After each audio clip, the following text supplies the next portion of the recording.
talked about the holy place, talked about the table of showbread and the menorah. Amen. Did it really bless you? Amen. Amen. About being in the presence of God. About being in the presence of God. We're going on to the book of Joshua. The book of Joshua. The book of Joshua. Chapter 3. Verses 3 through 7. We honor the Spirit of the Lord. Thank God for all of you, my brothers and sisters in Christ. Amen. Amen. I'm ready to go. He started giving me all kinds of stuff. I was just like, okay, how all this gonna come together? I don't even know y'all, so y'all just we'll see what the Lord, how you gonna do it, all right? I got building blocks, I got a robe and some bells, I got all kinds of stuff. Just bear with us, amen. We go shoot for it and see what the Lord gonna say, amen. Amen. Joshua chapter 3, verse number 7. Everybody saw my wood bow tie, y'all saw it. Amen. These gotta come off. I can't do it tight, y'all. Amen. I got my reader, she gonna read for y'all. And they commanded the people, when you see the ark of the covenant of the Lord, your God, being carried by the Levitical priests, then you shall set out from where you are and follow it. You should wait, go back. Set out from where you are and follow it. It don't matter where you are. When you see it, you got to follow it. Right. Look at your neighbor and tell them you got to follow it. Keep going. However, there shall be a distance between you and it of about 2,000 cubits, 3,000 feet by measurement. Do not come near it, so that you may be able to see the ark and know the way you are to go. Wait. So don't come too close so you can see it. But not only do I want you to see it, but when you see it, you're going to know the way that you're supposed to go. All right. Because you have not passed this way before. Keep reading. All right. Then Joshua said to the people, sanctify yourselves for his purpose. For tomorrow the Lord will do wonders, miracles among you. He just prophesied. He said, prepare yourselves, get yourselves ready. Because tomorrow, let the people say tomorrow, the Lord is about to do something big. I'm about to just find 5 people. I ain't gonna push too hard. Tomorrow, you got to believe it. I ain't said it. That's what his word said. He said, get yourself sanctified. Get yourself ready. Because when I show up, you can't be getting ready. Because what I'm about to do is going to come in this time, and that's tomorrow. How many can already say, I'm ready for my Monday already? I'm ready for Monday already because tomorrow he about to do something big. Oh yeah. They're going to be among you all over the place. Like wildfires all over the place. They're going to be breaking out. Folk around you going to get miracles. Hallelujah. You're going to be just in a place and somebody connected to you going to get something they ain't even asked for. I think they don't. I wish I could just talk to some folk that won't. Y'all still want church as normal? Y'all want to see the real power of God. Have the real power of God. Amen. I just want to be being my normal self and God answer a prayer and I ain't even thinking about it. Tomorrow he gonna do wonders.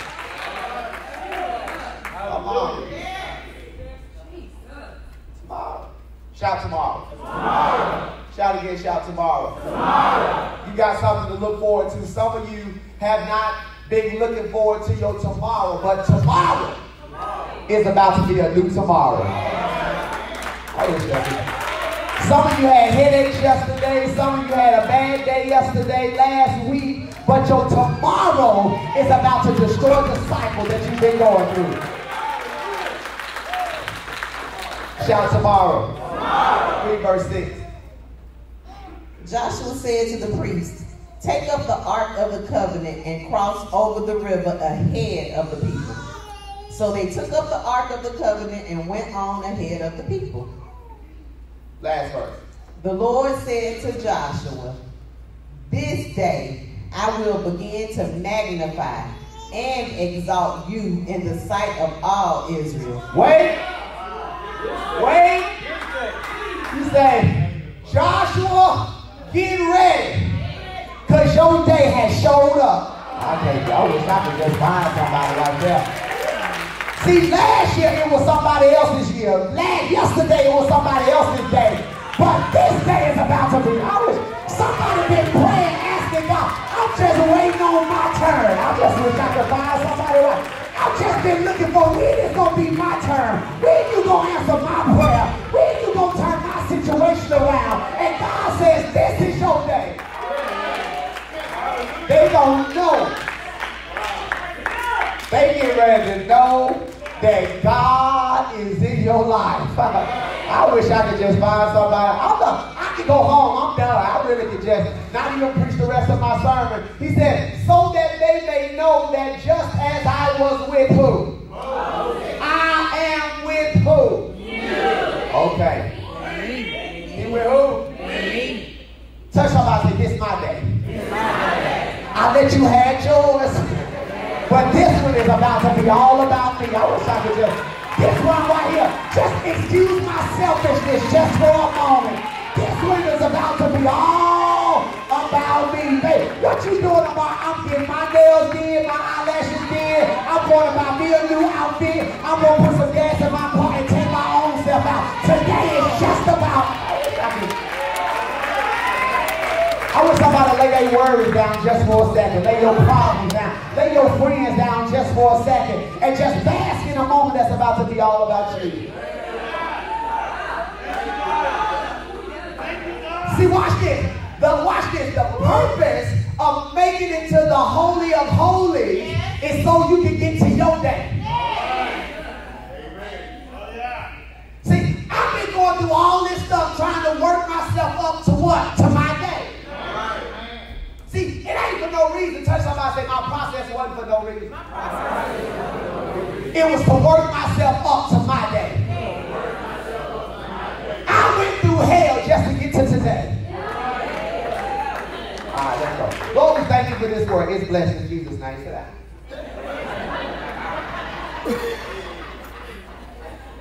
Amen. Jesus' name. Amen. I'm ready to go. I tell you. Okay. Here we go. So we've been teaching on the tabernacle, but the tabernacle was a pattern on how to get to God. So we started out talking about the gate. Shout the gate. The gate. Then we came through the gate with thanksgiving. We came in with praise, right? We know the scripture. When you came through the gate, you entered the outer court. Shout outer court. Outer court. Once I got in the outer court, I found the altar of sacrifice. That's where I'm supposed to die. After I pass the altar where I die, I get to the brazen laver. That's where I do what? I wash. So I die and I wash in the outer court.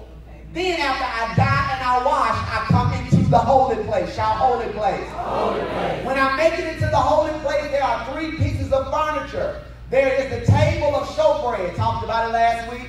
There is the candlestick or the lampstand, or what we call the menorah. Talked about that last week. We did not talk about the 3rd piece of furniture, which is the altar of incense. Shout the altar of incense. Altar of incense. So that's where we're going to pick up today. The altar of incense, watch this, was directly in front of the veil.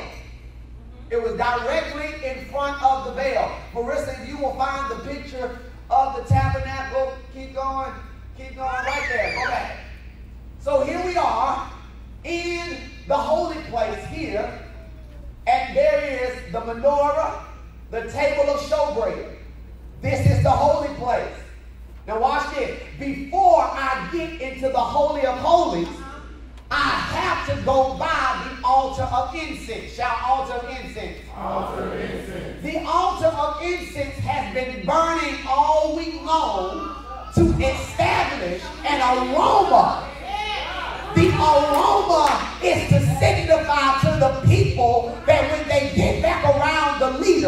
following Moses, they would know that Moses had been with God simply by what he smelled like. I wish I could find the church right there. The altar of incense had been burning so long that the smell was embedded in the linen of the veil.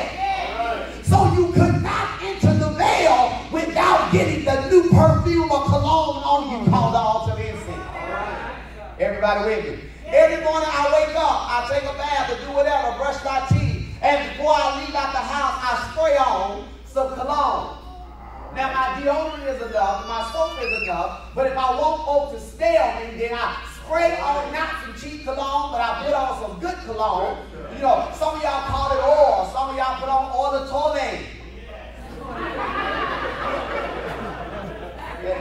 The oil de toilette is alcohol, it don't last long, but you put on the real stuff, it lasts all day. So you spray it on so when you walk by folk, they smell. I wish I could just find the church. You know, when I spray my cologne on, I don't want to tell you I got it on. I want to walk by and somebody say, what was that? What you got on? Now watch this. This is how it should be after you have gone into the Holy of Holies. When you come out of the Holy of Holies, you should be walking past people just like Peter, and they should get healed. They should get delivered. They should get their breakthrough. And when they look at you, they say, oh, what was that? And then you say, I've been in the presence. All right. All right. They should be able to tell that you had an encounter with God based upon what you smell like. Shout altar of incense. Altar of incense. There are 4 spices that's represented in the altar. I ain't going to tell you them all because I have to spell them. I can't say them. But when you think about smell, when you think about the altar of incense, you think about to be romantic. You know, don't look at me like I'm crazy. Children in here. When you're planning a special date, you and your boo thing, you light you some candles, throw out you some rose petals, you burn a little something. So when they walk in, they feel that they're about to have a romantic, intimate night. Right? So when I do that, it's representative of intimacy. So when you get ready to go into the holy place, the altar of incense is burning to let you know that you are getting ready to be intimate. All right. Now, I was not intimate in the outer court. That means you ain't doing the do on the balcony. All right. Outside. Now, I ain't doing it in the holy place because there's folk in there with me and my children in the living room. So I don't do it while the children in the living room.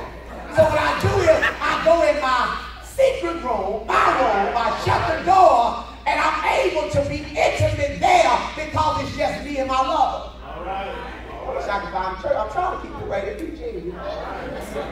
So the altar of incense is burning to prepare myself to let me know that I'm getting ready to have a good night. All right. So when I go and I meet with God and the altar of incense is burning, I know God's going to meet me there, and I ain't going to be disappointed when the night is over. Yeah. Okay. So when I leave that night, I'm satisfied. Yeah. And when I wake up in the morning, I wake up with a smile because I had a night that was satisfied. All right. You know. Shout altar of incense. Altar of incense. Shout intimacy. Intimacy. Shout veil. Veil. Veil represents glorification. Veil represents glorification. Let me deal with something real quickly before I make you shout. When you get into the Holy of Holies, if you'll look at the picture over here, the holy place, which is where the 3 pieces of furniture are, you notice you might even get about 10 people in that room. When you go behind the second, which is the next place, which is the veil, there's only room in there for 1. That means that you can't take nobody with you to the Holy of Holies. When you go to the Holy of Holies, you got to go by yourself. And some of you are in a place now where you don't feel like there's nobody there for you. Nobody's around. You can't pick up the phone and call nobody and they answer. And you're wondering why or what has happened to everybody that's in your life. That's because God is allowing you to enter the Holy of Holies. And when you get there, you can't take nobody with you. So he don't want you you to get it confused that you can take your neighbor with you to be intimate with God. This ain't no threesome. This is a twosome. It's just me and you. Y'all follow me? There's only room for one. Shout, only room for one. Only room for one. It was designed for the priest. It was designed for the priest. Shout, priest. Priest. It was designed for the priest. So remember, I told you they put the table of showbread in, and the priest could eat the table of showbread. I told you, after the table of showbread, you had the menorah. The word of God is illuminated, and you can tell by the preach word that I've been in the presence. But now watch this. The Holy of Holies was meant for the priest to go in. Now when they went in, they had to wear a robe or a priestly garment. On the bottom of the priestly garment, they had bells on it. Now watch this. All the while the priest is in the holy place, you can hear it. Because the bells were ringing every time he made a move. Now watch this. At any point, you stop hearing the bells. It was significant or an indication to the people that the priest went in with a sin that was illegal. And the Bible says if he entered illegally with a sin, the bells would stop because he had died. Oh, I wish I could find the church right there. So they had a rope tied to the bottom of his garment so that if they stopped hearing the bell, the folk were scared. They would say, okay, if he died and he's the priest, surely if I go in there, I ain't going to make it out. So let's have a contingency plan. Let's put a rope on him so we ain't got to go in. We'll drag him out so that we don't have to go in. So they would drag the priest out if he died while he was in the Holy of Holies. Now watch this. Ain't it good that Jesus died? Because if he didn't die for you, then you would have died to the sin that you got. I wish I could find a church right there. Some of y'all bells would have stopped ringing a long time ago if Jesus had died. I wish I could find 10 people that was grateful that what you did yesterday didn't cause your jingle bells to stop. I wish they didn't cause you to stop ringing. Ain't it good that I can still preach the gospel with these bells on the bottom and you don't know my sin from yesterday, but because Christ died, it gave me the right to still preach, and you still shout, and you still feel anointed because of Christ. See, the importance of Christ is that you don't have to die where you should have died. Are y'all following me? Some people say, why must I be saved? Because you got to understand that Christ died where you should have died. If he didn't die, then you would have died where you should have died.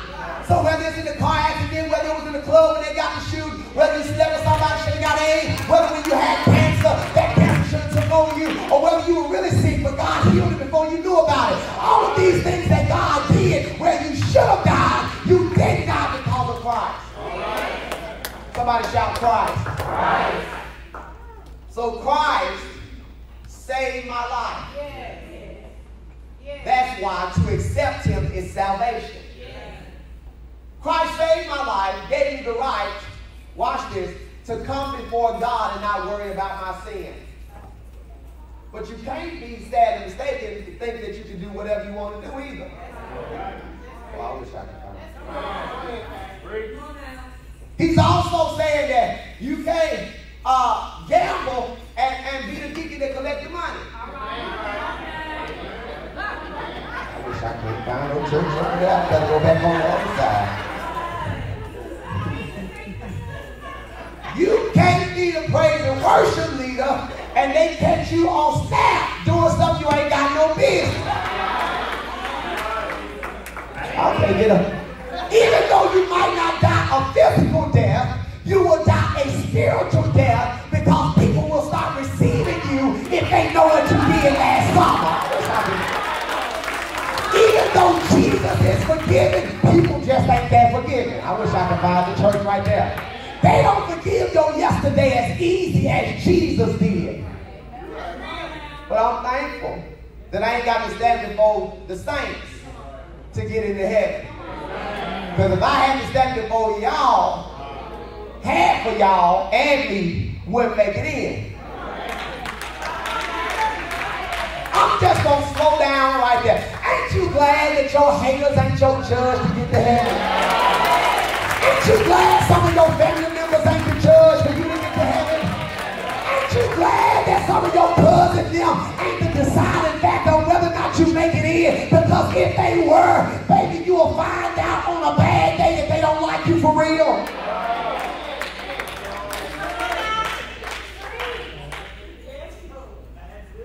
Shout Christ. Christ. Here we are. Holy place. Let me sum this up and I'm going to get to my close. In the outer court where the gate was and the altar and the brazen laver were. In the outer court, it represents your flesh. All right. Shout flesh. Flesh. In the outer court, it represents your flesh because that's where you wrestle with yourself. So that's why in the outer court there's an altar of sacrifice, because you got to die to your flesh and then you got to clean it up so that when you get into the holy place you ain't wrestling with your flesh. Y'all with me? Now, when I make it to the inner court represents your soul. Outer court, your flesh. The inner court represents your soul. Shout soul. Soul. Soul is your emotions. Your will, your emotions and your will. Now wait a minute. I thought my emotions and my will died on the altar in the outer court. My flesh did, but my will did. I wish. Okay, I'm going somewhere. I got to just need y'all to stay with me just 1 second. So in the inner court, it represents soul. Say soul. Soul. After you die to your flesh, you still wrestling with your emotions. You wrestle with your personality and you wrestle with your feelings. Shout feelings. So it's hard for some of us to get into worship, not because we ain't died, but because our emotions and feelings had died. If I can find the church right there. That's why I can die and obey God, but somebody can hurt my feelings and it's hard for me to tap in. Because in the outer court, your flesh died, but in the inner court, your emotions, your soul, your will die. All right. Let's talk about that. How does your emotions, your soul, your will die?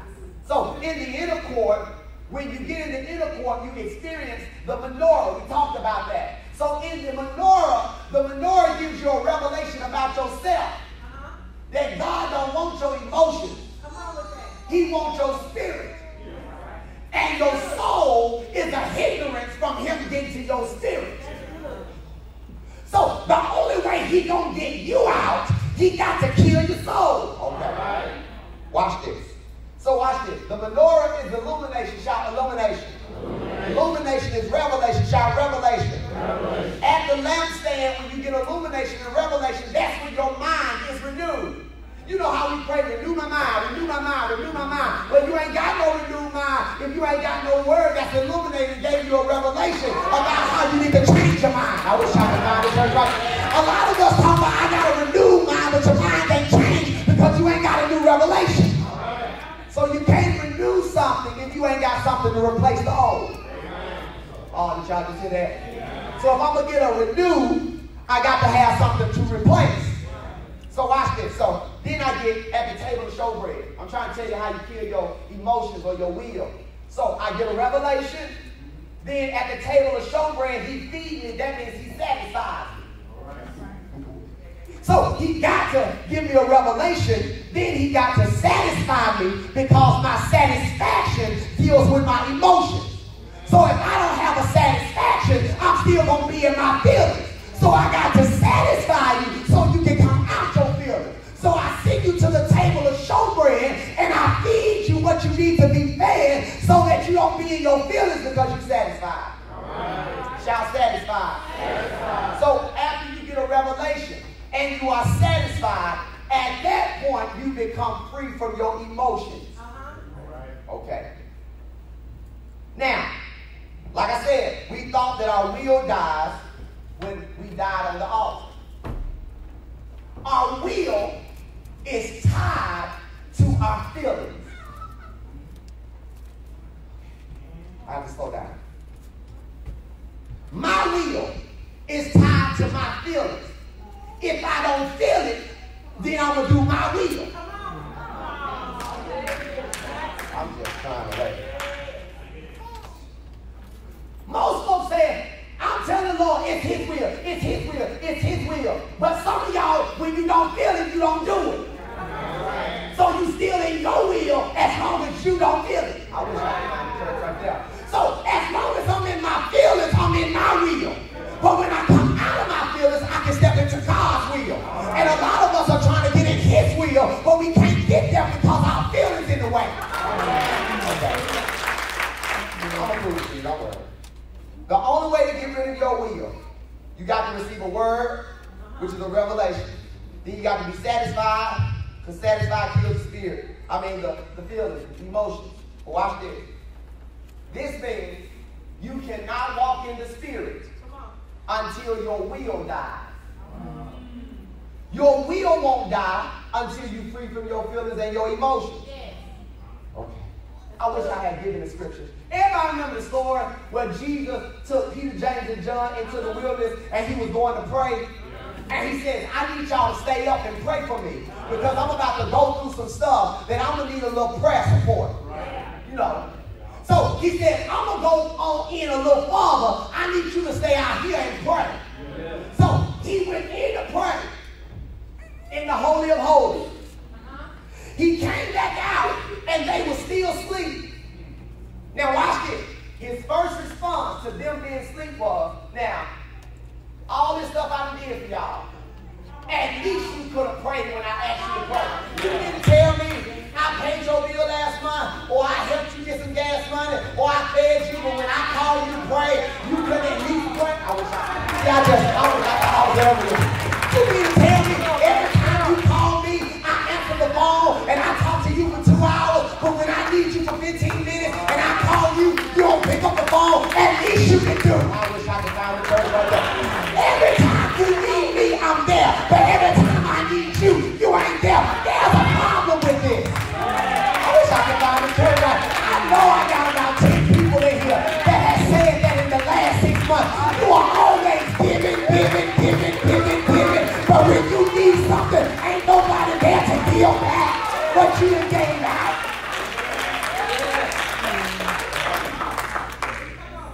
There's a problem though in Jesus and in that text. Because when his response was that at least y'all could have prayed, the Spirit said to him, you still in your feelings. So that's when he said, I got to go back. Y'all missed that. Somebody missed that. Somebody missed that.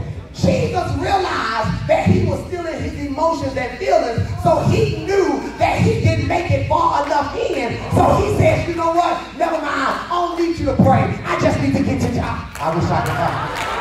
I thought I needed you to pray for me, but the Holy Ghost just said to me that all I need to do is make it to him. So you know what? Stay asleep because God got this. So I wish I could find the church right there. And some of y'all need to learn this revelation right now. If they don't pick up the phone, God is trying to tell you, don't worry about them. I got you, baby. I just need you to come to me. Come to me. Come to me. Look at your neighbor and say, God is just saying, come to me. Forget about them. Let them stay asleep. Let them keep not answering the phone. Because when you make it to God, you find your purpose. He said, I'm in my feelings. So let me go back and pray. He went and prayed. Said he came back out. The joker's still asleep. I can't believe I've been in here twice and been praying. And your nap ain't been long enough for you to wake up yet. Then his Holy Ghost said, you still in your feelings. You still in your emotions, because if your first response is what folk ain't doing, I wish I could just find it. If your first response to your problem is talking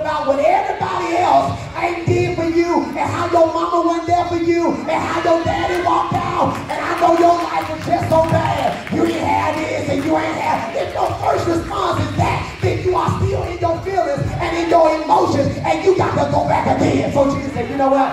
Stay there. I got to go. I got to go back. So he went back a third time. He went in this time. It was so hard. The Bible said he was sweating like blood was dropping from his eyebrow. See, that's how you know you're about to make it right where God wants you to be. When it gets so hard for you that it feels like you're wounded in places you didn't know you were wounded, and you don't recognize the wound until you see the blood. I wish I could find it. And so we went in. And God said to Jesus, he said, I'm just trying to get rid of your soul because I can't get to Jesus unless I get rid of your feelings. And so I'm trying to pull you to your purpose, but you're still in your feelings. So I got to get you out of your feelings. That's why they still sleep, because they can't help you get out of your feelings. And so that's when he broke. And the Bible says, Jesus says, can you take this cup from me? But even if you don't, nevertheless, not my will, but thine will. Okay. So now watch this. He said, thine will be done. That means at that point, he was broken.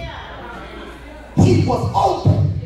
So now his feelings have died, and his emotions don't matter, because the only thing that matters now is the will of God. Now watch this. The next time he walked out from that place, y'all better catch this. He walks out, and Peter, James, and John still there. He don't even say nothing to him. He'll walk right on by him.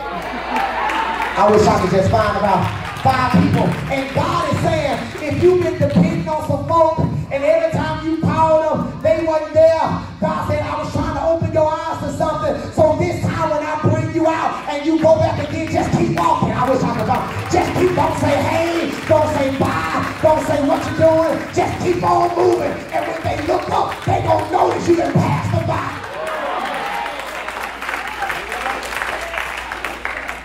Y'all keep walking. Keep walking.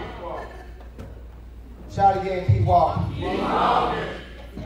When I make it past the holy place, how I know I'm getting closer to God, intercession is birth. As you get closer to God, prayer bubbles up in your spirit. Come here, Martina, for other folk. So as I'm getting closer to God, prayer, God says, pray for such and such. Pray for such and such. And then he'll put these faces before you. And then you find yourself praying for folk where you thought you were going in for yourself. I wish I could find it. And then when he births intercession, he is testing you to see whether or not, y'all better hear what I'm saying, to see whether or not your will and your emotions and your feelings have died. And if you answer the call to intercession, he says, come on in. So intercession is birth, and so that's why Jesus said, nevertheless, not my will. They don't even know what they did. So now he on the cross, and they done beat him, and he don't deserve it. He says, Lord, forgive them, for they know not. See, you know, y'all better hear, you know when you have died to your flesh and your soul, when you can pray for folks, and they just got done doing you wrong.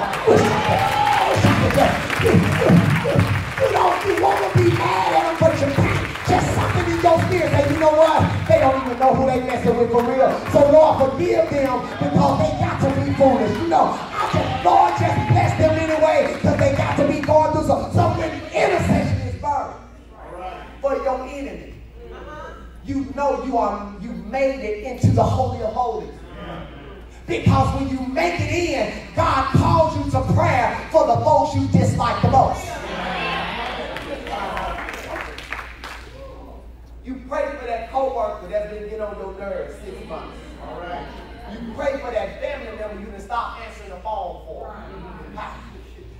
You pray for that friend that stabbed you in the back and y'all walked away from you. God start putting all these people back in your, you like, God, hey,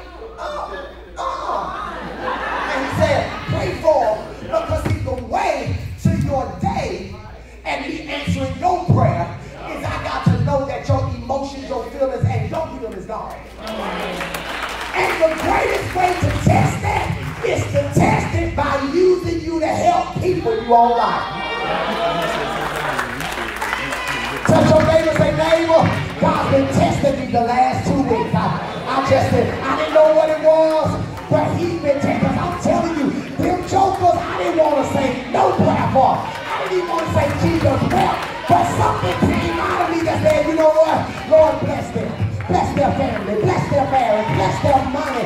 Because maybe if they get blessed, they'll leave me alone. So Lord, bless them so they can free me up to mind my own business.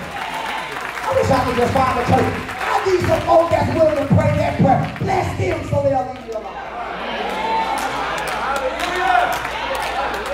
They hating on me so bad, Lord, give them something so they can keep their eyes off me. So he's saying like this. Outer court is the flesh. The holy place is your soul. When you make it in the Holy of Holies, you are in your spirit.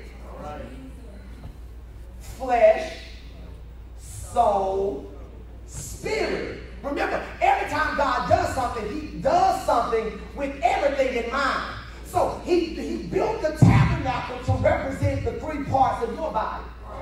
Your flesh, your soul, and your spirit.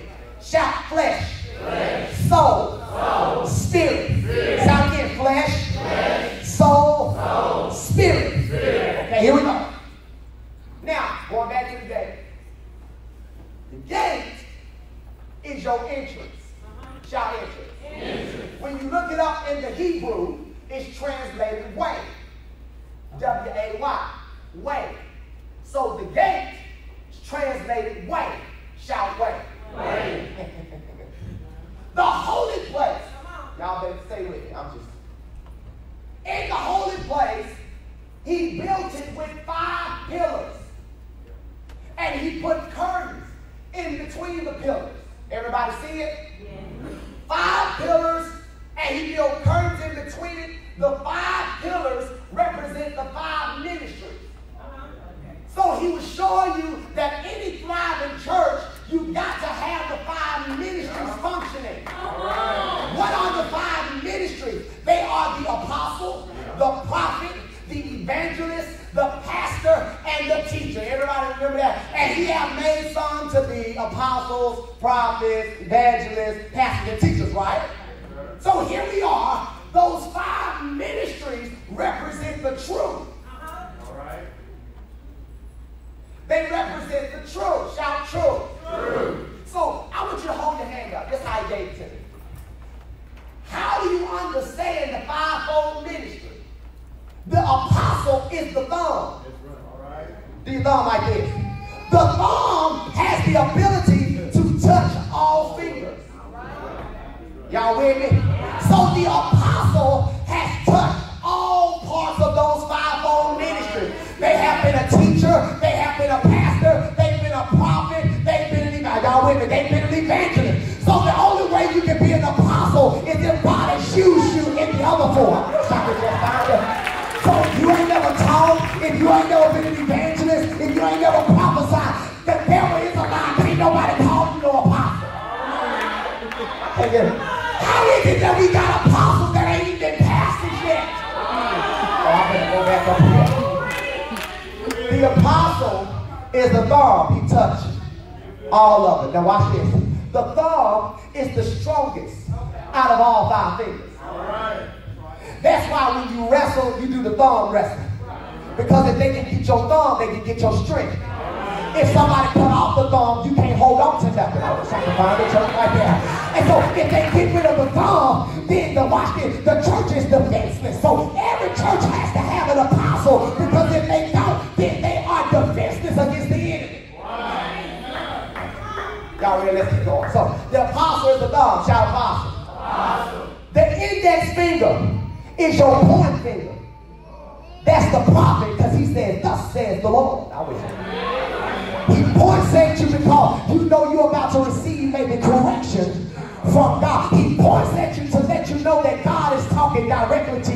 The prophet is the index finger, the first finger.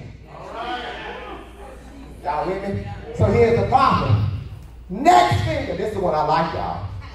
The next finger is the evangelist. Turn your hand around and look at it. The evangelist is the finger that's the longest on your hand. It is the longest because the evangelist goes out. It reaches places that the others don't reach. Y'all better stay with me right here. And so it has the capacity to go farther than even the pastor or the Washington or the teacher. It goes places that the rest of them can't go. Are y'all follow what I'm saying? So it's got to be the longest because it covers the most territory. Shout evangelist. Now watch it. The next finger,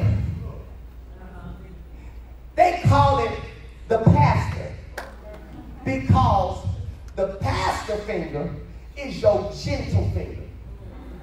This finger is your gentle finger. Right? The pastor's job is to caress the feelings of the church. Okay. That's why I know I ain't meant to be in the pastoral role too long. I find it difficult to keep caressing your feelings. That's not what I'm talking about. I got to understand my folks. But there are folks who know how to make you feel good about yourself. They got a gentleness to them. See, we equate pastors to be always being the leader. But pastors tend to the care of the sheep. That's where you get from pastors go to hospitals. They go to nursing homes. They come to check on you at your house. They come pray for you. That's making you feel good. That's the pastor, right? That's why we got to have the fivefold ministry. Because the pastor needs to go. Where the pastor at? Okay. Last finger. I gave you the apostle, the prophet, the evangelist, the pastor. The last one is the teacher. Is the smallest finger because most folks think that teachers are insignificant. But the teachers are the greatest people because the Lord made them small so that they can get in tough places. Y'all can hear what I'm saying? They have the ability to reach in your ear and get your wax out so that you can hear God clearly by what they are teaching. I wish I could find somebody right there. They got the ability to go in hard places and tell the folks stuff that prophets can't tell them because they have, y'all can hear what I'm saying? And so he made the teachers seem small so that when they speak, they'll listen to them because I'm ready to learn from somebody that I believe got the ability to teach.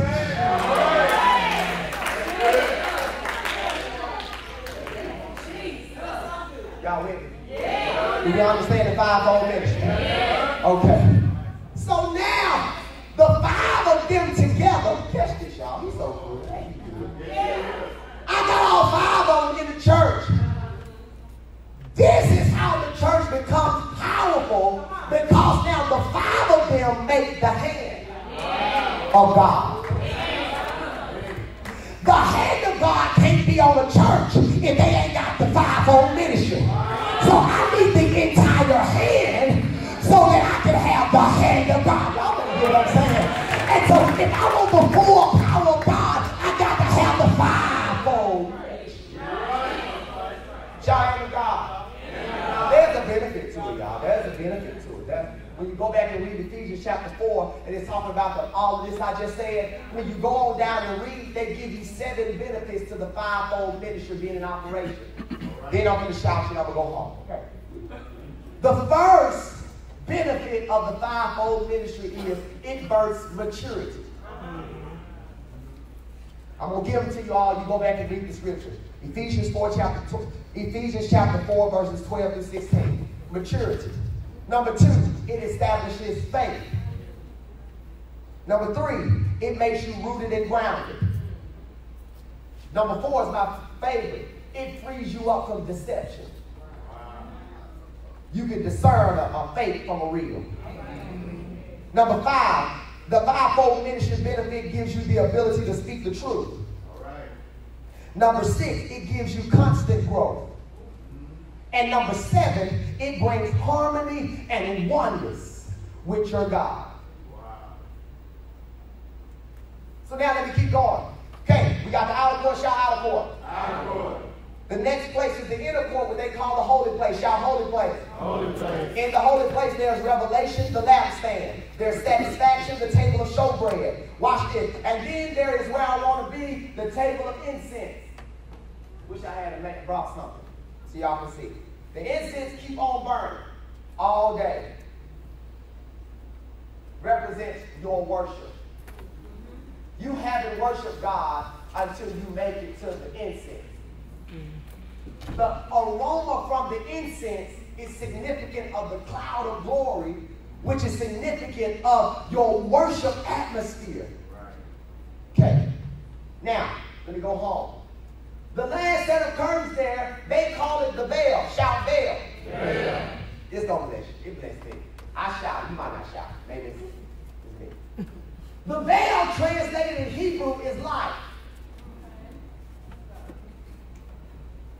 The veil, translated life. Let me go back so you can catch it. The outer court, Jesus, is the gate, translated way. He speaks to the labor, the sacrifice, the atonement, all the stuff that Jesus did. He is the way. Shout way. Way. In the holy place, he is the truth. The 5 pillars, the 5-fold ministry, the lampstand, the showbread, the illumination. He is the truth. Shout truth. True. Outer court, the gate, he is the way. The holy place, the pillars, he is the truth. And when you get to the veil is translated life. That's how you get God is the way, the truth, and the life. Y'all understand that scripture now? So when they say he's the way, he's the gate. When they say he's the truth, he's the 5-fold ministry. He is the truth that speaks and brings truth to you. When you make it behind the veil, you find life. All right. Shout life. Life. Now, we're about to go home. Jesus is the anchor to your soul, Hebrews 6. In the old covenant, where I want to be. When you went in the tabernacle, if you had sin, the priest did what? They died. Right? They died. Shout, they died. They died. In the old covenant, you walk in alive and you come out dead. In the old covenant, you walk in alive, but the bells will stop ringing and you die because of sin. So you come in alive, but you walk out dead. All right. Y'all got that? Yeah. In the new covenant, after Christ died, you walk in dead.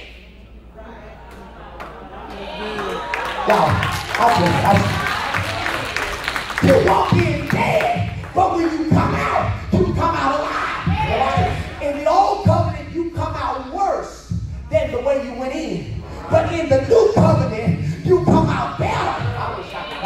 This is how I know your life is about to get better.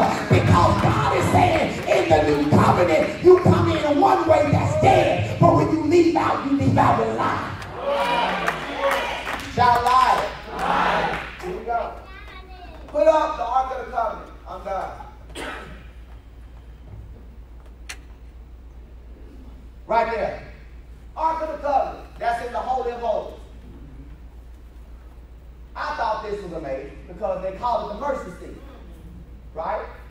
The mercy seat. Okay, you see the 2 angels?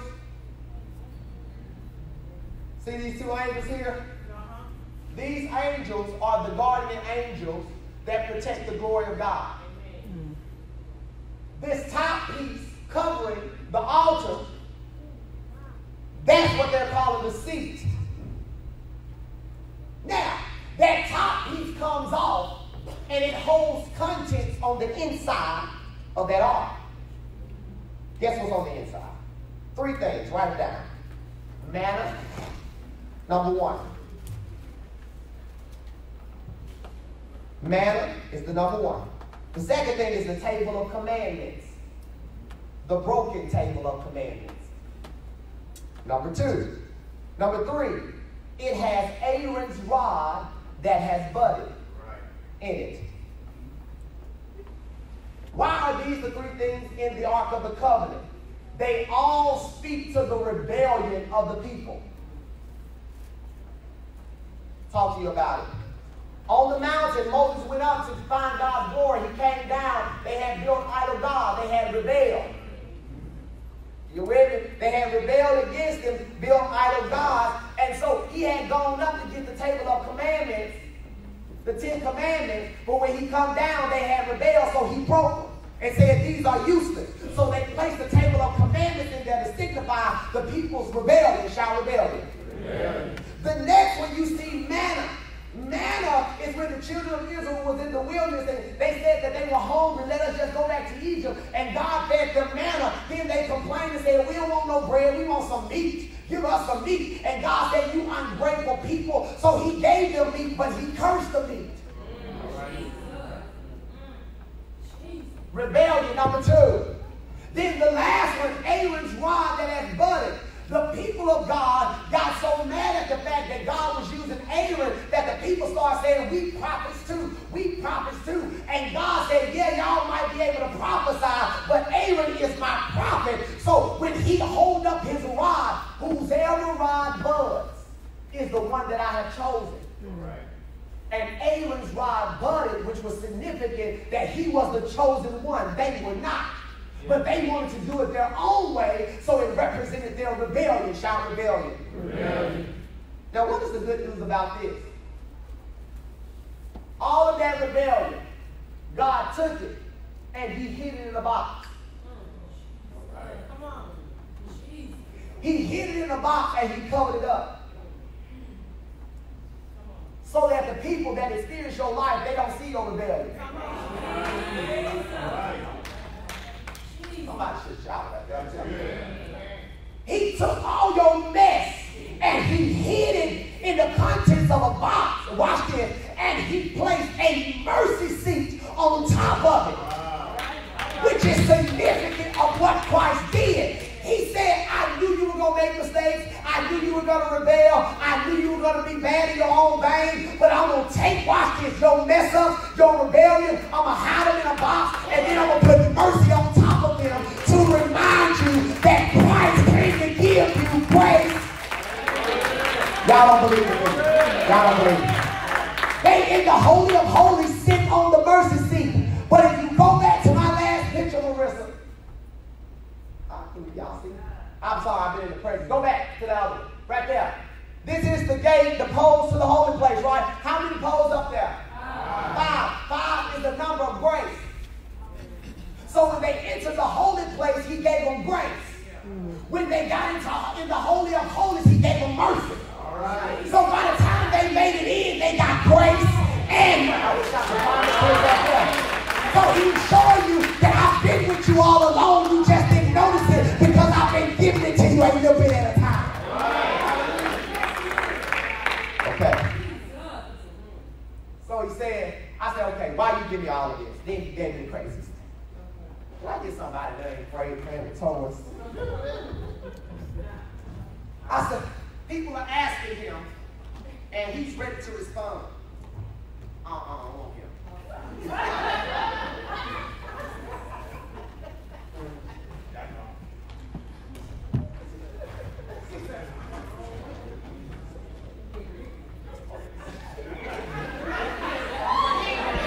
They got the gaze. Wait. Okay, wait. Put it back. Put it back. People have been asking God, what is all this for? All this hell I go through, all these troubles, all these trials, all these situations, stuff don't seem like it's working out. Why am I going through all this? What is all of this about? And we've said before that watch this, your past experiences build a profile to your purpose. Watch this, okay? So God is saying to you, I've been building you up to a place where I can use you and not have to reprocess you. Okay. Here this young man got a bag. Got a whole bunch of boxes in it. Everybody see them? Now, a person has to take the pieces in his or her life and empty them out before God in order to process them to be used. As long as they are in this bag, God can't use them and you won't understand the purpose in them. Y'all better hear what I'm saying. So if you want to understand how all your mess and your trouble and your trial, God had purpose for it, you got to be willing to stop trying to hide it and open it up and just pour it all out. So he said, as long as you leave it in the bag, he can never use it. But as long as we leave the pieces in the bag, you will never find purpose in it. Now watch this. God is trying his best to get you to empty out the contents of your bag.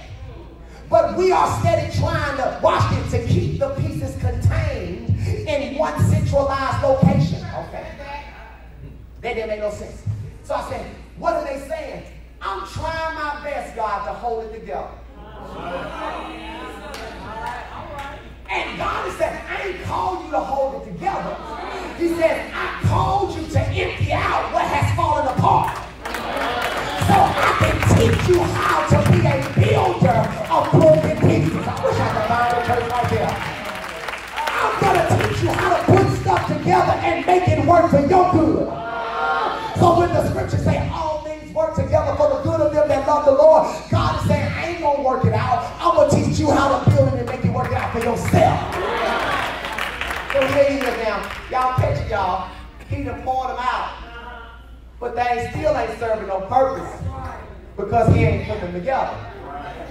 Now, the good thing about God is he don't tell you how to put them together. He just says, this is your stuff.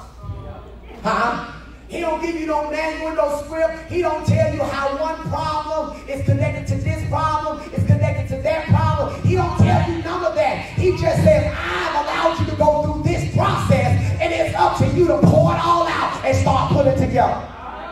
Now I want you to keep, come on, build something big, build it big.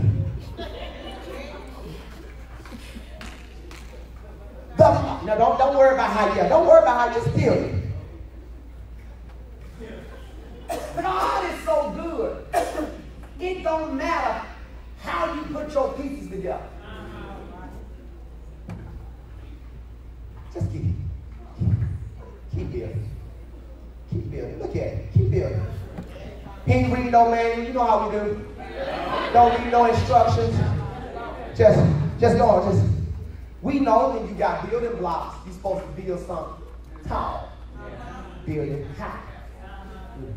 You got to. Something wrong. Your building is rocky. It's going to fall if the wind comes. I can't give no amen. Even though you got a lot of pieces, you still got to have a word of foundation to help you hold it together. Because blocks without a foundation ain't going to serve no purpose. Ain't going to serve you no purpose. So if you build anything well, you better build your foundation well, because whatever you build on your foundation, it's going to determine how long it stays standing. And the reason why some of you have fallen in the last several seasons of your life was not because you weren't strong, it was because your foundation wasn't strong. And God has been trying to rebuild your foundation with the word of God. Now, so he got a word, and he got understanding that he's got to relay them a certain way to have strength at the bottom. Watch this. I don't need strength at the top. I just need strength at the bottom. When I'm in my lowest, I need to be able to find something I can hold on to. Y'all.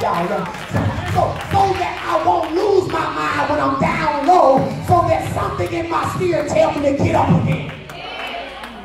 So you build, keep going. Hey, just build. Now it's strong. Now you can just start putting them on there. You got little pieces. You got medium pieces. You got big pieces. Some of y'all got small trouble. Some of you got big crisis. Some of you got medium crisis. Some of you got small devils. You got medium devils, and some of y'all got big devils, And you got to learn to understand that every trial ain't gonna be the same. Every trouble won't be the same. Every problem won't be the same. It won't be the same size. It won't be the same person. It might not even be in the same place. But God is saying, just take it and go with it. So he's building. And God said, that's what I'm doing with you. I'm building you, and you don't know it. But I'm going to let you do the work so you can feel like all that you went through wasn't for nothing. Because if I do it for you, you won't be excited about it. But if I, watch this, help you through the process and teach you how to build, you'll be more excited about it. Look at it here. Watch it. Okay. Keep it. Go high. Go real high. Just start putting them on there. Go real high. Yes. Okay.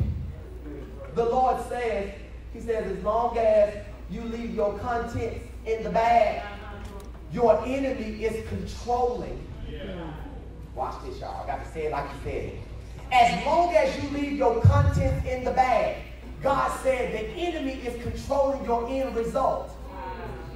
So as long as you leave it in the bag, he's controlling your end result. But the moment you pour the contents out the bag, you are now in control of the end result. I wish I could find the church right there. And so some of you, your enemy has been controlling your end result, but God is about to give you your authority and your power back to start being in control of everything that you got going on in your life. Okay, I'm done.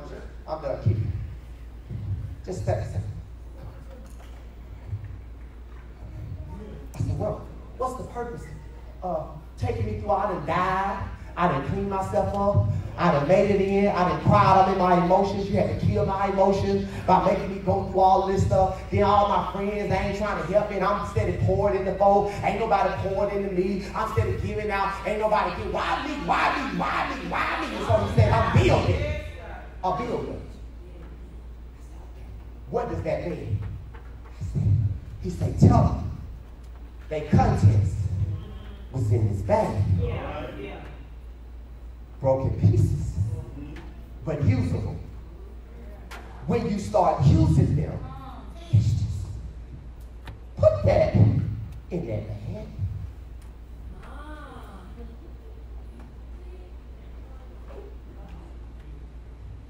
Whenever you try to go back after God has been allowing you to feel what you've been going through, you never fit back in the same place from where you came. I wish I could just find the church. You will never fit back in the same spaces again because God has made you too big for your own space.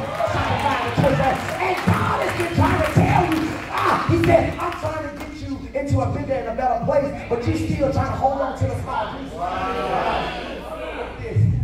Now, some of y'all trying to do this. Put this stuff back in the bag. Put my scriptures back up. Here, contents back in the bag. Can't see what he used to build his profile. All I can see is the top of it. Can't see the strong foundation. I can just see the top of it. But God is saying it was never meant to go. See, some of y'all in church now, God has done so much for you. He done gave you so much, but you still putting your stuff back in this bag. And folks trying to see your process and how God took you to the top of this, but they can't see it because you just stuffed yourself back down in the bag. But God said, I want to use all of you. This bag is useless after you have poured yourself out.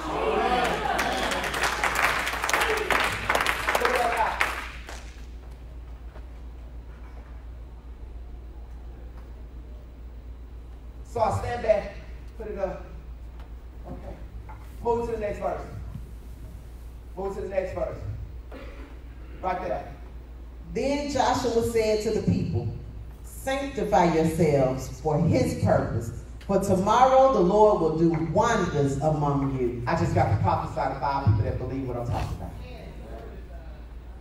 He said, tell you, if you poured the contents of your bag out and have been trying to use them to the best of your ability by building on them, God is saying the size of the wonder is going to equate to the size of what you used to build. So this means that if I've just been taking my pieces and putting them on top of each other, as high as I built, watch this, the pieces of my life is going to be the size of your tomorrow blessing. God for a lot of people. But watch this. Hills can only go that high because that's all the pieces he got. But if some of you will think about all the hell you have been through right now in this moment, and think about as much as that is, if you will start laying that on top of one another, God says, tell you that's the size of your tomorrow that I'm about to give you. If you're not afraid of exposing the contents of your bag.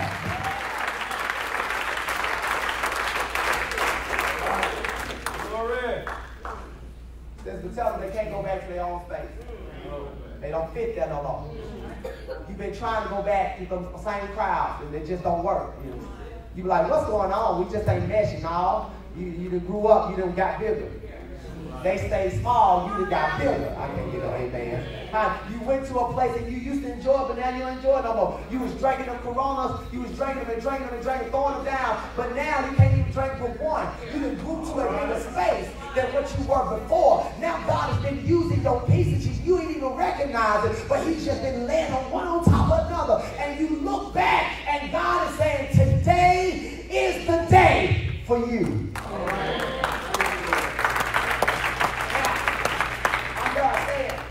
I can prophesy this last part. Put up the last verse. Joshua said to the priests, take up the Ark of the Covenant and cross over the river ahead of the people. Stop. I told you that the tabernacle represented the old covenant. Jesus died. He tore the veil. He destroyed the temple. He built it up in 3 days, right? Where's the temple? Right here. Now when you take up the Ark of the Covenant, yourself, you are now the Ark. Because you now house the presence of God. So now when you take up yourself and you cross over, I'm going to put you ahead of some folk. Put up the next verse. And the Lord said to Joshua, read it.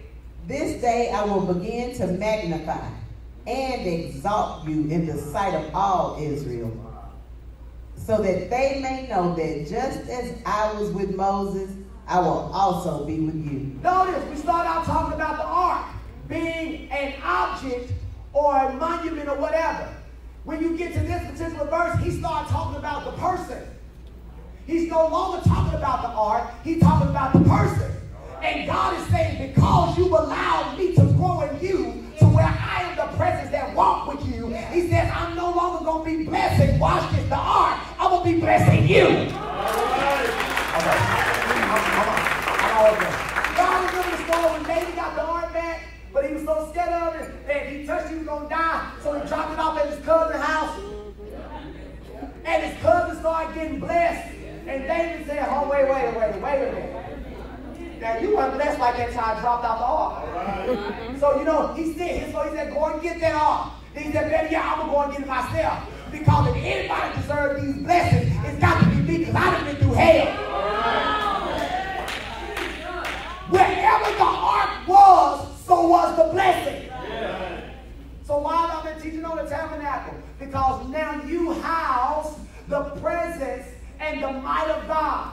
Wherever your feet are.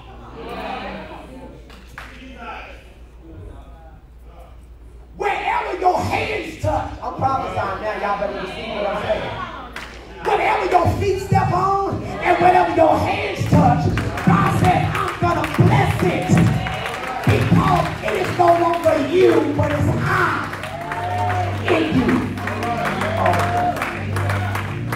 He says, today I'm about to show out. I'm about to show you how much I am God. You ain't even going to ask for territory and stuff. But because your feet walked on it, it's going to be yours. I say, what does it mean, God? He said, tell the people. You might be working in the position that you're in. One day, sporadically, ask to go and see the supervisor's office. Walk in the supervisor's office, just speak to him and walk out. They gonna think you crazy. but because your feet stepped on his territory. Y'all better hear what I'm saying. You no longer need words of prophecy because now you are a walking prophecy. So I say, God, what does that mean? He said, start just touching stuff. Start just walking in places. So I said, what does that look like? He said, today when you leave church, he said, go out there and walk the whole shopping plaza. He said, touch every store door. Walk all the way around this shoulder. He said, and everywhere your feet touch, I'm going to give it to you. He said, you're moving out of a season where you got to ask for it, and whatever your feet touch, you are claiming it. And just like I was with Moses, I'm going to be with you. I'm going to be. I expect to see buildings open in town, entrepreneurs go and touch the door. Now, don't ask how much the rent is. It don't even matter. Just walk up. They're going to be is he window shopping? No, I just need to touch the door. And turn around. Y'all better feel what I'm saying. Okay. I'm looking for just about 10 crazy believers. 10. If you're looking for to build a house or you want some property, go and find it. Walk on it. Watch what I'm saying. If you got the faith, I'm telling you what I'm talking about. God is saying when your feet touch. Today, everybody under the sound of my voice, it's your day. If you don't have a job, where you want to work, drive up in the parking lot. They ain't got to be having no career. They just drive up, get out your car, walk up to the front door, and say, I'll see you tomorrow. Y'all know what I'm saying. This is exactly what the Lord says. Tell them just like this. After today, there are no excuses for not living in the way, the truth, and the life. There's no reason why you should not have life and have it more abundantly. Because if you have died to your flesh and you have gotten rid of your emotions and your feelings and your will, God is saying now you are a walking spirit. And they that worship him must worship him in spirit and in truth. God says, prepare yourself. The wonder is about to be so amazing. I don't care what, see, I even hear now in the spirit, somebody saying, I don't want a building. I don't know whoever that is. I don't want a building, but you got a different idea for something else. I don't know what it is. It's like something, a moving something. A moving business. A business on wheels. Who is that? Come here. Step on out here. A business on wheels.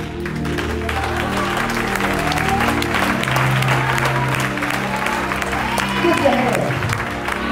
I heard the Lord say, for you, daughter of God, because your thinking is unorthodox and unusual, he says, I'm getting ready to bless the unusual in this season. And he says, wherever your business on wheels take you, you will have the territory in prosperity. And God says, tell you there's going to be some new burdens come out of your spirit. There's going to be some new ideas come out of your spirit. And God says, everything your hands touch, he shall bless it. And everything your feet touch, he shall bless it. And God says, prepare yourself for a new day of visitation, says God.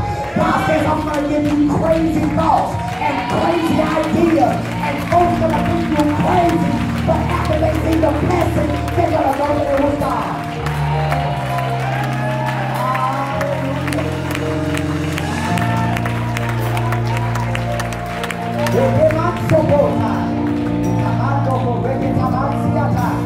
Hallelujah.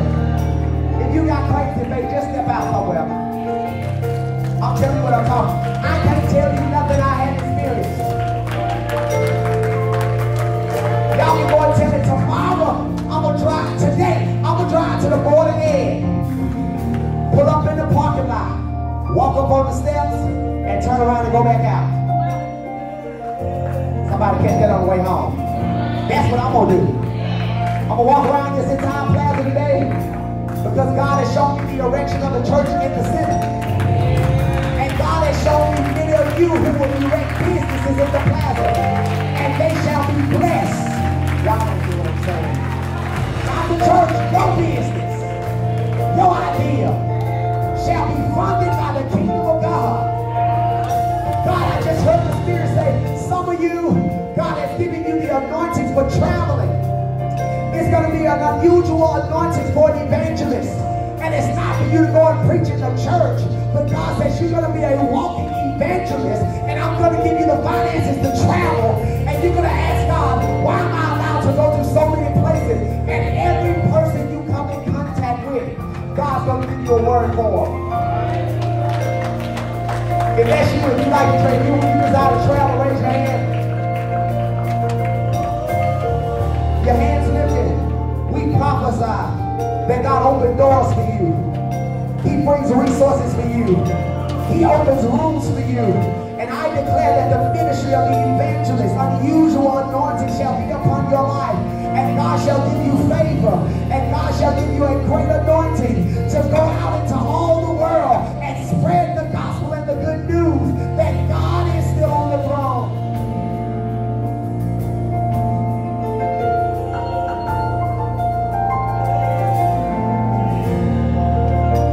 I ask everybody to step out and have faith. Crazy faith. Go to Shaka. It's about so cool. This day, this day, this day, this day, this day. I heard Prophet Hall say Tuesday, and it just hit my spirit again. This day, get you some oil. Wherever you go, and whatever territory or job or whatever, I'm telling you, the Lord says take some oil and put an X on it. And he says tell the people that X will mark the spot. It's time for your God. Y'all better hear what I'm saying. This is what the Lord is saying. So right now in the realm of the Spirit, I don't care where you are, if it's you that you're saying gonna be blessed, put an X on your head. If it's territory you won't, put an X on the ground. And wherever you put that X, it marks the spot of what God is going to allow you to have. Hear what I'm saying?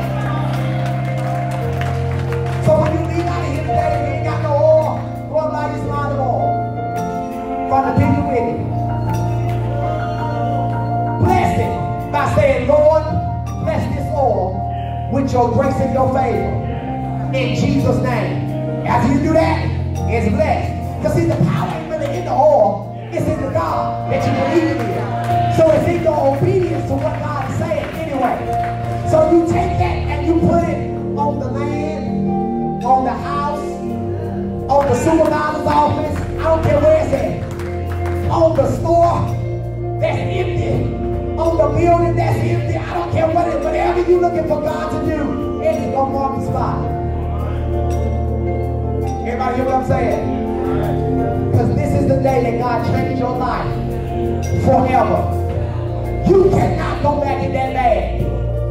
You are much bigger than that bag. And God ain't allowed you to go through the process of hell to keep you small and contained. It's time to outgrow where you are. And God is saying many of you are about to outgrow where you are very quickly. Things are going to happen on your current job, and you're going to think it's the enemy, and God will be telling you it's you outgrowing where you are. Don't equate everything to the enemy, because God is about to grow you expeditiously to your new place. So if that's you and you believe God to have the faith for that, lift your hand. God, we prophesy over your people. We prophesy to their reception, to their obedience. We declare, we decree, oh God, that this is the day. This is the day you will magnify them, and you will exalt them in the sight of the people around them. And God, you said in your word that just like you were with Moses, you are going to be with us. God, so I prophesy promotions. And I prophesy new land, new houses, new jobs. Hallelujah. Greater finances, new businesses. Hallelujah. Hallelujah. I'm declaring and I'm decreeing it now in this atmosphere. And I declare X marks the spot.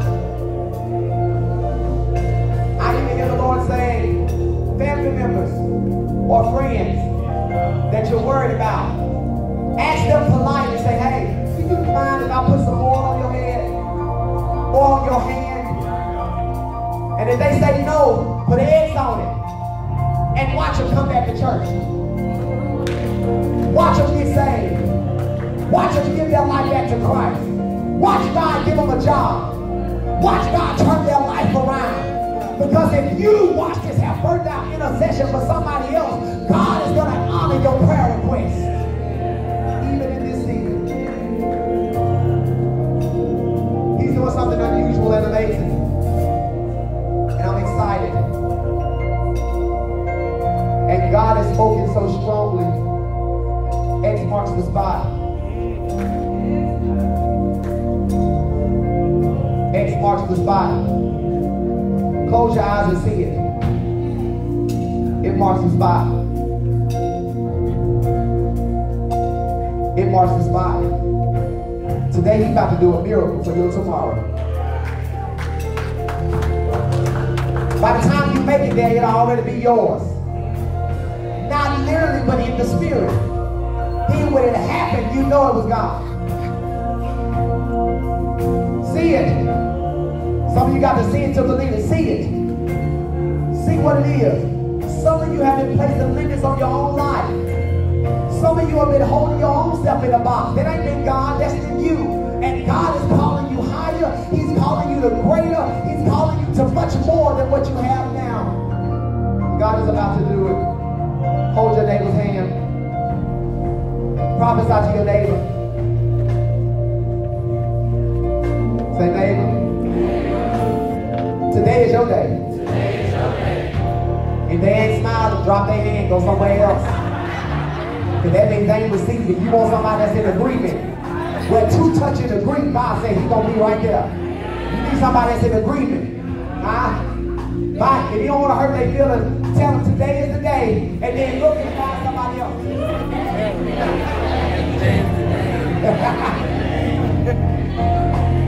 Today is the day. Your tomorrow is about to be amazing. God is up to something so big that he's getting ready to show you why you've been had all of those broken pieces in your life. God is about to show you what it was all for. Hallelujah. Look at him, prophesy to him. Say, today is your day. Don't be selfish, it's yours. Just tell him. Today is your day. Today is your day. Tell him, say, God's about to do something big. Just for you. You've been asking him for it. You've been praying about it. You've been hoping for it. And God is saying your day of hoping is over. And the day of my manifestation is here. And God is about to manifest the answer to your prayer right now. I'm done. Tell me, say, go and get it. Go get your blessing. Go get your breakthrough. Go get your freedom. Go get your new house. Go get your new job. Go get your family member. Go get your cousin. Go get your co-worker. Whoever and whatever it is, go and get it. Go and get it. Tell them, go and get it. Go get it. Go, I'm about to go and get mine. Don't mind me when I leave out here. I'll be walking. I'll be marching. But we are soldiers. Yes, I am. Right around this little planet. I didn't know what the Lord was doing. Listen, I was in a meeting for work. The Lord says, pay attention to me. I said, but I'm in a meeting. He said, pay attention to me. I said, okay. He says, think about every building on the block. I'm like, what block? The block where the church is. He said, start naming the prices of what you want to spend on each building. Catch this. A year ago, I told the Lord, just give me $1.3 million. And whatever you give me, if it's 1.3, that's going to be enough. Now, I had forgot about that. But when he said, pay attention, I started writing down stuff. You know, I want to sit up for the kids, lazy tag and chill. I'm going to spend $300,000 on it. Then I say, South End need a restaurant. Okay, I'm going to spend $100,000 on it. And I started meat selling. I said, we're going to be able to do some hair, cut some hair, do some nails, and some all kind of stuff. And we'll do that. And I said, I want a recording studio on the block, right here. He started showing me all kind of stuff. And I was writing down prices. Now, mind you, I ain't thinking about the car. I'm just writing down the number come in my spirit. He said, add it up. Add it up. Guess what it equals? 1.1. $1.3 million to be exact. And God says, just like that, X marks the spot. So now, somebody with my 1.3 million out there, they gonna come. Today I need them to show up. I don't want to spend my money, I want to spend the wicked money. So whoever the wicked is with my 1.3 million, give it up. I said that to say this. You got to always be open to God. When he's talking, you got to start listening. When he's listening, you got to obey. You don't understand it all, but I didn't understand it until last night. I'm studying it. He said, this is why I was saying prepare yourself. So you just have to obey God without understanding. It don't look crazy. It don't sound crazy. And guess what? If it's something you can do, it ain't God. If God give it to you, it's got to be bigger than you. It's got to be bigger than you. God is about to do something much bigger than you.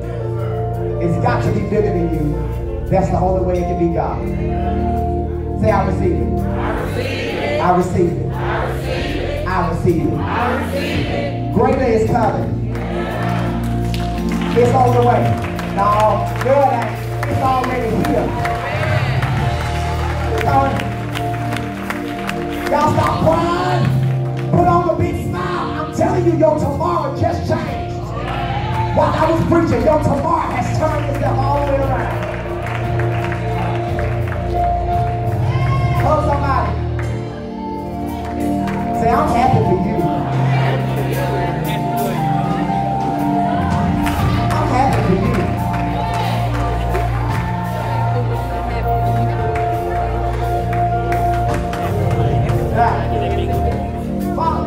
Bless your all. So when you go and pick it up, they're going to be blessed. Y'all ready? Let's I don't care whether you're in Walmart, in New England. Let's lift your hands. I'm going to bless the oil wherever you buy. Father, in the name of Jesus, the very oil that they touch, the very oil that they buy, we declare blessings over it. The blessings of Abraham, we speak those blessings. We speak the Jabez anointing blessing on it. We speak the blessings of Christ on it. We declare, we decree, oh God, that oil, oh God, is going to save somebody's life. It's going to bring somebody off drugs. God is going to give somebody a new job. It's going to give them new land, new territory. It's going to give them promotions and increase. It's going to give them stops in the name of Jesus. I'm declaring and I'm decreeing that oil is blessed by Jesus Christ. And it shall be blessed. And it will never run out. It will forever remain. In Jesus' name. Amen. Love y'all. Y'all have a wonderful Sunday. If you'd like to join the WCL as a team member, you can come see me, Miss Carissa, any one of the team members. They'll show you how to become a team member. If anybody needs prayer, we're still around.